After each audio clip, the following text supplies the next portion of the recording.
بسم الله الرحمن الرحيم نحمده ونصلي على رسوله الكريم أما بعد دغه عسكر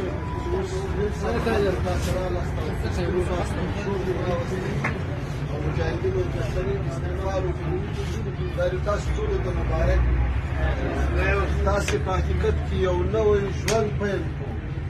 تاسو د خپل ځان سره مو وفا وکړه د خپل مور پلارو د خپل اولاد سره مو وفا وکړه چې ځانونه مو له داسې حالت ته راویستل چې هم د دنیا تاوان او هم د آخرت تاوان اوس راغلي یاست مجاهدینو سره یو ځای سواسته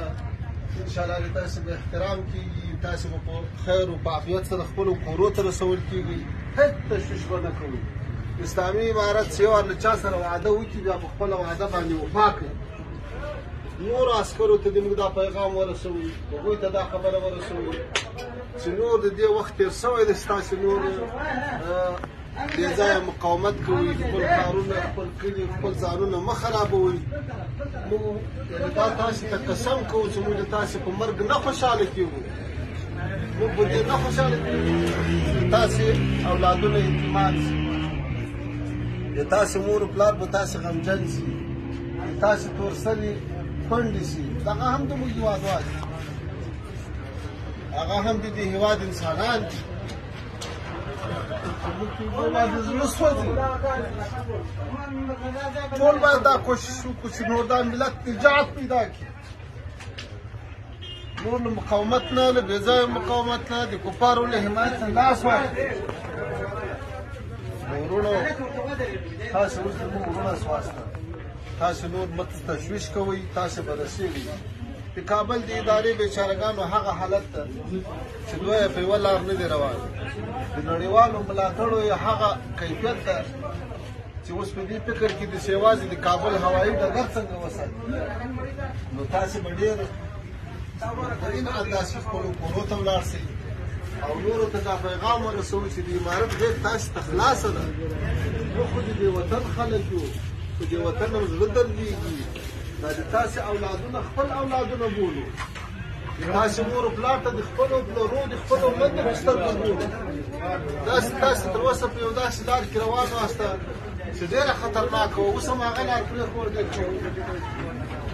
دا هم ډېره ښه فیصله وه موږ د تاسې د دې فیصلې قدر کوو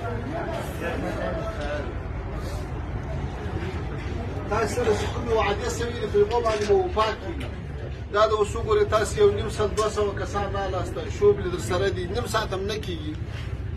په دې نیم ساعت کې تاسې ته مسؤلین هم راورسېدل چې تاسې استقبال یې وکړو تاسې ته یې موټران هم برابر کړو تاسې ته کرایې هم درکوي تاسې ته به کارټونه هم درکول کېږي دا ټول په یو څه دلالت کوي چې موږ په خپله وعده باندې وفا کوو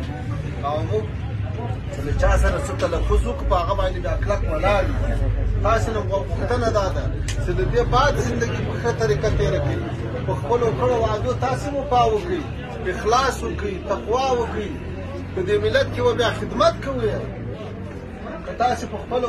وعده باندې وفا وکړئ په آینده کې تخطي ونه کړئ بیا به تاسې خدمتونه کوئ دا ګوره په سلطنو طالبان علما مجاهدین ولاړ دي دا ټول د دې وطن خلک دي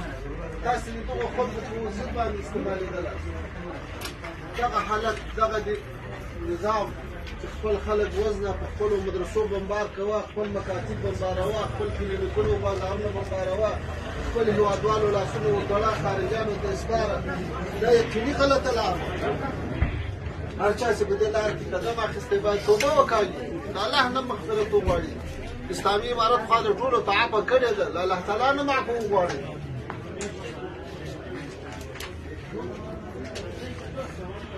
وروستۍ خبره دا درته کوو چې تاسې په لارې باندې ور انشاءالله څوک څه نه درته وایي په کورو کې به هم محفوظ یاسته خو پام کوئ چې بیا داسې یو غلطي درنه ونه شي چې بیا موږ هم خپلو مجاهدینو ته نه شو ویلی دوباره ځکه له هغو نه به شرمېږو چې تاسې که دوباره غلطي وکړئ او بیا مو اوبو ته زارۍ کوو چې یاره دا ور بیا غږ مو ورته کوه دا ور بیا غږ مو ورته کوه صحیح شو نو په دې سلسله کې ان شاء الله تاسو اوس په محفوظه طریقه خپلو کورو ته رسېږئ تر اوسه خو به چاته څه تکلیف نه وي رسولی ان شاء الله ټول خوشحاله یاست نو یوه داسې په خوند د تکبیر ناره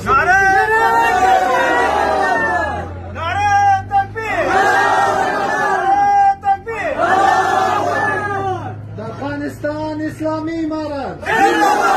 افغانستان اسلامی امارت علی قدر امیر المؤمنین شیخ هیبت الله اخندزاده صاحب علی قدر امیر المؤمنین شیخ هیبت الله اخندزاده صاحب صحیح ده ان شاء الله تاسو ته به اوس نور